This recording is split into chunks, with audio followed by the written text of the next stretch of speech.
আসসালামু আলাইকুম, কেমন আছেন সবাই? আই হোপ সবাই অনেক বেশি ভালো আছেন। আলহামদুলিল্লাহ, আমিও আমার পরিবার পরিজন নিয়ে ভালো আছি। এই তো প্রতিদিনের মতো আবার একটি নতুন ব্লগ নিয়ে এসেছি আপনাদের মাঝে। আশা করি আজকের ব্লগটি আপনাদের অনেক বেশি ভালো লাগবে।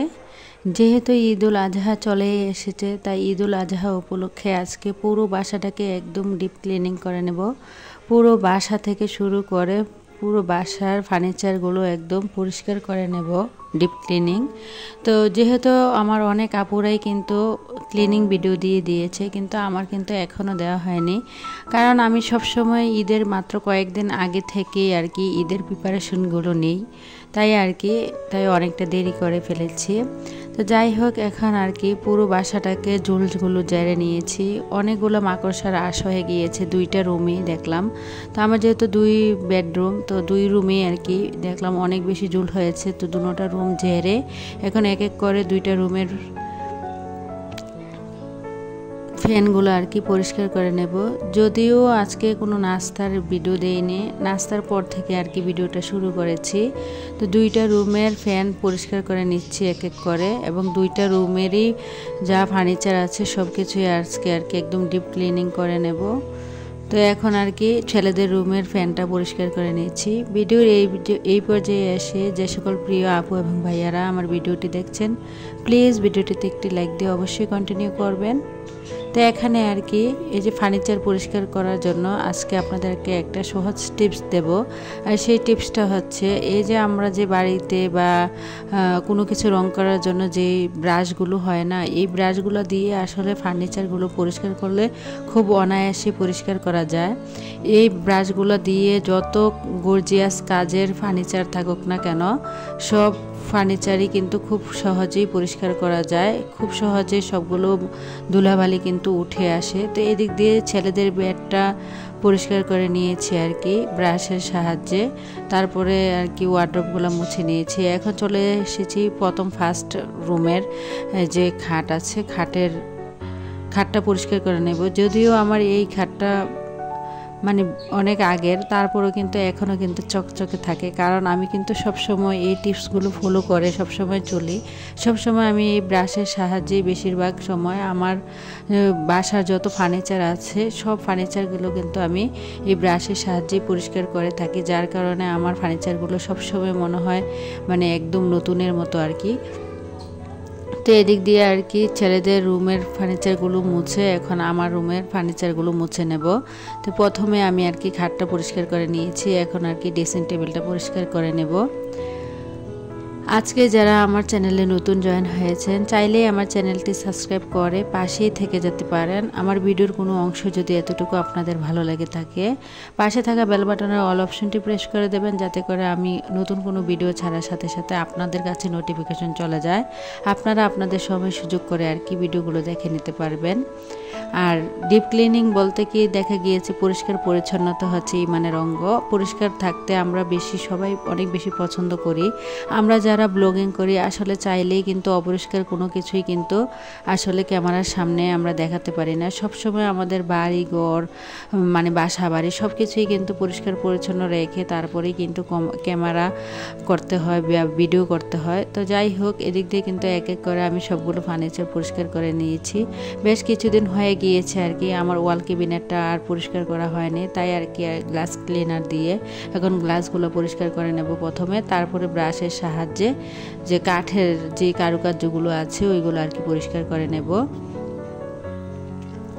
যদিও আমি আগের ভিডিওতে দেখেছেন আমি ঘর সাজানোর জন্য কেনাকাটা করতে গিয়েছিলাম, কিন্তু কি নিয়ে এসেছি সেগুলো আর ভিডিও করা হয়নি, যার কারণে এই ভিডিওগুলো করা ছিল। তাই ভাবলাম আজকে এই ভিডিওগুলোই দিয়ে দেয়। আর ঈদ তো চলে এসেছে, এখনও যদি ক্লিনিং ভিডিও না দেয় তাহলে আর কবে দেব।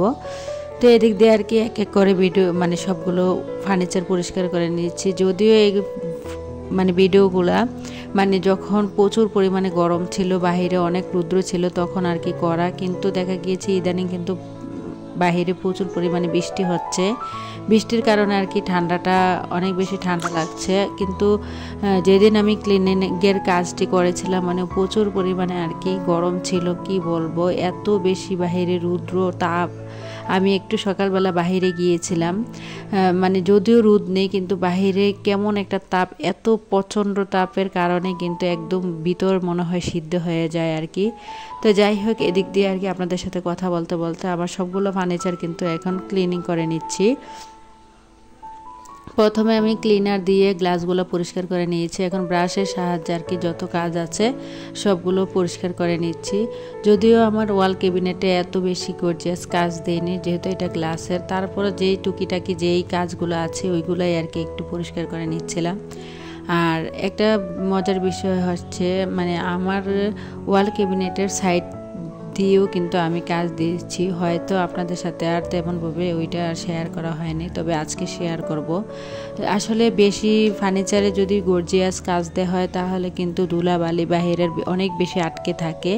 তো এদিক দিয়ে আর কি, মানে এই যে দেখতে পাচ্ছেন কিনা জানি না, এই যে দেখেন আমি কিন্তু এদিকেও একটা মানে দুই সাইড দিয়ে নকশা দিয়েছিলাম। তো এখন আর কি এই নকশাগুলোর ভিতরে দেখলাম যে অনেক বেশি ধুলাবালি জমা হয়ে গিয়েছে। তো এখন আর কি এক এক করে সবগুলো ধুলাবালি আর কি আমি ব্রাশের সাহায্যে ছাড়িয়ে নিচ্ছিলাম।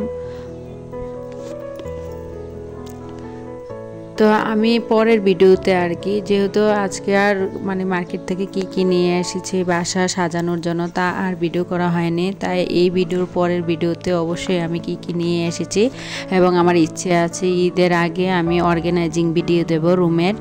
আর দেখা গিয়েছে কুরবানি ঈদ মানে অনেক কাজ বলতে দেখা গিয়েছে বাসা বাড়ি পরিষ্কার করা থেকে শুরু করে কাপড় চোপড় ধোয়া, বাসা গোছানো, তারপরে আবার দেখা গিয়েছে মশলা গুঁড়ো করা, আদা রসুন পেস্ট করা, বিভিন্ন আরও অনেক ধরনের কাজ থাকে। আর কুরবানি ঈদ মানে তো অনেক ঝামেলা, অনেক বেশি কাজ, অনেক বেশি পরিশ্রম করতে হয়। কুরবানি যেদিন দেওয়া হয় এই দিনই যে মাংস গুছানো থেকে শুরু করে গরুর বট পরিষ্কার করা, রান্না বান্না সব মিলে কিন্তু অনেকটা বেশি কষ্টকর হয়ে যায়। রমজান ঈদে যতটা রিল্যাক্স ফিল করা যায় কিন্তু কুরবানি ঈদে অত বেশি রিল্যাক্স হওয়া যায় না। প্রথম ঈদের 2-3 দিন তো অনেক বেশি কাজ থাকে সবার, আর যাদের বাসায় মেহমান আসে তাদের তো আরও বেশি কাজ। তো যদিও আমি কিন্তু আসলে ঈদের মধ্যে দেশের বাড়িতে যাব না, আমি কিন্তু এই বাসায় আসার পর থেকে আজ প্রায় 3 বছর যাবৎ আমি আমার বাবার বাড়িতে আমার বাবার সাথে কুরবানিতে অ্যাড হই, মানে শরিক হই আর কি। তো আমার বাবার বাড়ি যেহেতু খুবই কাছে, তো ওইখান থেকে আমার কাছে অনেক বেশি সুবিধা মনে হয়। কারণ আমি যদি দেশের বাড়িতে গিয়ে গরু কুরবানি দিই, দেখা গিয়েছে সবাই দেশের বাড়িতে কিন্তু সবাই যার এক্সট্রা ফ্রিজ থাকা সত্ত্বেও কিন্তু গ্রামের বাড়িতে সবাই যখন কুরবানি দেয়, কুরবানির মাংসগুলো আসলে অন্যের ফ্রিজে রাখা যায় না। আর আমার যেহেতু একটাই ফ্রিজ, আমি কিন্তু দেশের বাড়ি থেকে আসার সময় ফ্রিজটা নিয়ে এসেছিলাম। তো দেখা গিয়েছে ঈদের দিন ওইখানে গিয়ে কুরবানি দিলে মাংস রাখার জন্য অনেকটা বেশি প্রবলেমে পড়তে হবে। আর আমার ছেলেটা এত বেশি বড় হয়নি যে সে নিজে বাসায় এসে মাংসগুলো রেখে যাবে, অতটুকু বুঝ আল্লাহ তাআলা তাকে এখনও দেয়নি, কারণ ও কিন্তু অনেকটাই ছোট, মাত্র ক্লাস 7-এ পড়ে। তো আমার ছেলেকে কিন্তু কোথাও আমি কিন্তু একা ছাড়ি না, সবসময় কিন্তু ও আমার সাথে ছাড়া আমি কোথাও একা এখন পর্যন্ত পাঠাইনি, এত বড় সাহস অন্ততপক্ষে আমি করিনি। তো যার কারণে আমি মনে করি কি আর 3টা বাচ্চা নিয়ে এত দূরে 3টা গাড়ি কিন্তু অলরেডি আমার বাসা থেকে যখন আমি আমার হাজব্যান্ডের বাসায় যাই 3 থেকে 4টা গাড়ি কিন্তু আমার পাল্টাতে হয়। আসলে ঢাকা শহর যেহেতু মনে হয় মানুষের এতগুলো গাড়ি পাল্টাতে হয় না, কারণ এগুলো হচ্ছে বাংতি রাস্তা, বিভিন্ন জায়গায় গিয়ে গাড়ি চেঞ্জ করে আবার অন্য গাড়িতে উঠতে হয়। আর শহরে যেতে হলে তো একটা বাসে উঠলে দেখা গিয়েছে একদম ঢাকা শহর, কুমিল্লা থেকে যদি আমি ঢাকায় যাই তাহলে মাত্র একটা বাসই করে যেতে হয়। আর 3টা বাচ্চা নিয়ে বারবার গাড়ি পাল্টানো এইগুলো আমার পক্ষে অনেকটা বেশি কষ্টকর হয়ে যায়, যার কারণে আমি আর কি আমার বাবার বাড়িতেই কুরবানির শরিক হয়ে এখানেই আর কি কুরবানি দিই। আর এখান থেকে যেহেতু খুবই কাছে, তো খুব তাড়াতাড়ি আর কি আমি মাংসগুলা নিয়ে চলে আসতে পারি। তো আমি কিন্তু ঈদের দিনে আমার বাবার বাড়ি থেকে চলে আসি মাংস নিয়ে, ওইখানে থাকি না। পরে আবার যখন আমার বোনেরা বেড়াতে আসে তখন আর কি আবার সবাই একসাথে গিয়ে বেড়াই। তো যাই হোক, আপনাদের সাথে কথা বলতে বলতে কিন্তু আমি বেসিং এরিয়াটাও খুব সুন্দর করে পরিষ্কার করে নিয়েছি। তারপরে বেসিংয়ের পাশে আমার যে ওই মানে মানি প্ল্যান্ট গাছগুলো, এগুলো একটু পানি পাল্টে দিলাম। বেশ দেখলাম অনেক দিন যাবৎ মানি প্ল্যান্ট গাছের কোনো প্রকার যত্ন নেওয়া হচ্ছে না। আর বাইরে যেহেতু প্রচুর বৃষ্টি হচ্ছে, দেখা গিয়েছে গাছের গোড়া আর অত বেশি পানিও দিতে হয় না। গরমের কালে কিন্তু গাছের গোড়াতে এত বেশি পানি দিতে হয় না, যদিও শীতকালে বেশি দিতে হয়, কারণ শীতকালে কিন্তু কিন্তু গাছ মরে যায় শুকিয়ে। তো তারপরে আর কি এদিক দিয়ে অফ ক্যামেরাতে আর কি এখন ঘরটা ঝাড় দিয়ে নিচ্ছি, আর অফ ক্যামেরাতে আর কি পুরো বাসাটাকে মুছে নেব। যেহেতু ডিপ ক্লিনিং ভিডিও, পুরো বাসাকে ডিপ ক্লিনিং করে সবগুলো ফার্নিচার কিন্তু একদম ডিপ ক্লিনিং করে নিয়েছি আজকে। আর আপনারা চাইলে কিন্তু ছোট্ট ব্রাশের সাহায্যে আপনাদের বাসা যত ফার্নিচার আছে সব ধুলোবালি সব কিছুই কিন্তু আর একদম পরিষ্কার করে নিতে পারেন। সবার বাসায় অন্তত পক্ষে একটা করে ব্রাশ রাখার চেষ্টা করবেন। জানি না আপনাদের কাছে আমার এই ফার্নিচার পরিষ্কার করার এই টিপসটা কেমন লেগেছে। আর যারা এখনও আমার ভিডিওটি দেখছেন অথচ একটি লাইক দিতে ভুলে গিয়েছেন, প্লিজ অবশ্যই ভিডিওটিতে একটি লাইক দিয়ে দেবেন। আর আমি যখন ভিডিওতে ভয়েস দিচ্ছিলাম আর কি, দেখা গিয়েছে আমার অনেক সময় দিনের বেলা সকালবেলায় আর কি ভিডিওতে ভয়েস দিতে হয়। তো ভিডিওতে ভয়েস দেওয়ার সময় কিন্তু বাহিরের অনেক বেশি নয়েজ আসছিল। তো প্লিজ সবাই একটু ক্ষমা সুন্দর দৃষ্টিতে দেখবেন।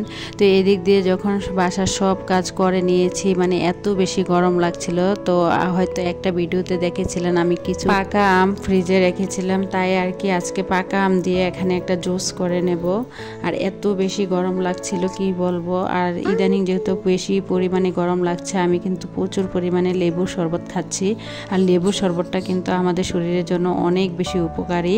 তো আজকে ভাবলাম যে আজকে লেবু দিয়ে শরবত করব না, আজকে এই আমগুলা দিয়েই শরবত করি। কারণ ফ্রিজটাও যেহেতু একদম পরিষ্কার করতে হবে, আর ফ্রিজের ভিতরে কিন্তু কোনো কিছু থাকলে ফ্রিজ একদম খালি থাকে না। তো বক্সে করে যেহেতু এই আমগুলা রেখেছিলাম, তো এখানে একটু কিছুটা পরিমাণ আর কি লেবুর রস দিয়ে দিয়েছি আমগুলো ব্লেন্ড করার পরে।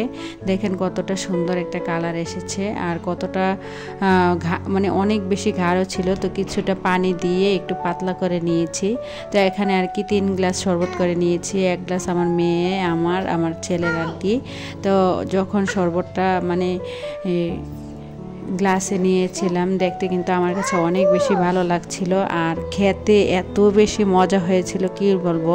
আমি কিন্তু জীবনে ফার্স্ট টাইম এই প্রথম পাকা আমের শরবত খাচ্ছি। মানে আমি মানে প্রথম খাওয়ার পরে তো ফিদা হয়ে গিয়েছি, এত বেশি মজা হয়েছিল। মানে আমার ভিতরটা একদম ঠান্ডা হয়ে গিয়েছিল আর কি যখন আমি এই জুসটা খেয়েছি।